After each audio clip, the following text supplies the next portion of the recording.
எப்பயும் ஒரே மாதிரி அடுக்கு ரொட்டி செஞ்சு உங்களுக்கு போர் அடிச்சா அப்போ ஒரு தடவை இந்த மெத்தட்ல ட்ரை பண்ணி பாருங்க. அடுக்கு ரொட்டியோட ஃபில்லிங்க்கு ஆயில் நல்லா ஹீட் ஆகல, ஆனியன் சேர்த்து சோட்டே பண்ணிட்டு சிறுசா சாப் பண்ண கேப்சிகம், கேரட் அதோட தேவையான அளவு உப்பும் சேர்த்து நல்லா மிக்ஸ் பண்ணி விடுங்க.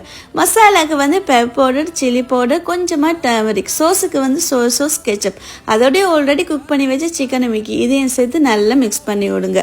ஸ்ப்ரிங் ஆனியன் அதோட கொரியன் லீஃப் ஸ்டவ் ஆஃப் பண்ண முன்னாடியே இதெல்லாம் சேர்த்து மிக்ஸ் பண்ணி விட்டாலே சூப்பரா மணக்க சிக்கன் ஃபில்லிங் வந்து ரெடி ஆகும். இந்த அடுக்கு ரொட்டி ஸ்பெஷலே இந்த சோஸ் தான். பட்டர் நல்லா மெல்ட் ஆனதுக்கு அப்புறம் garlic சிறுசா சாப் பண்ணி நல்லா சோட்டை பண்ணிட்டு அதோட 1 டேபிள் ஸ்பூன் கோதுமை சேர்த்து நல்லா சோட்டை பண்ணுங்க.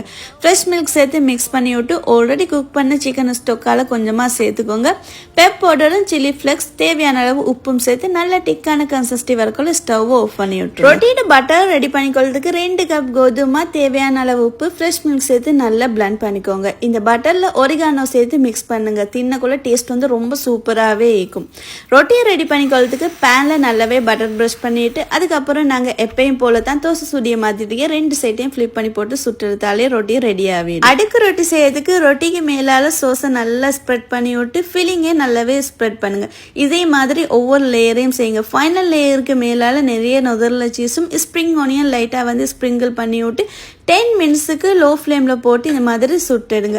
இல்லைன்னு சொன்னாங்க 5 மினிட்ஸுக்கு அப் அண்ட் டவுன் போட்டு இதை வந்து பேக் பண்ணி எடுங்க. ரொம்ப சூப்பரான நல்ல ஜூஸியான அடுக்கு ரொட்டி ரொம்ப சிம்பிளாவே ரெடி. இஃப்தார் டேபிள் ஒவ்வொரு நாளும் வெரைட்டியா ஸ்நாக்ஸ் சேர்க்கும். இந்த இஃப்தார் டேபிள்ல இந்த அடுக்கு ரொட்டியும் சேர்த்துக்கோங்க.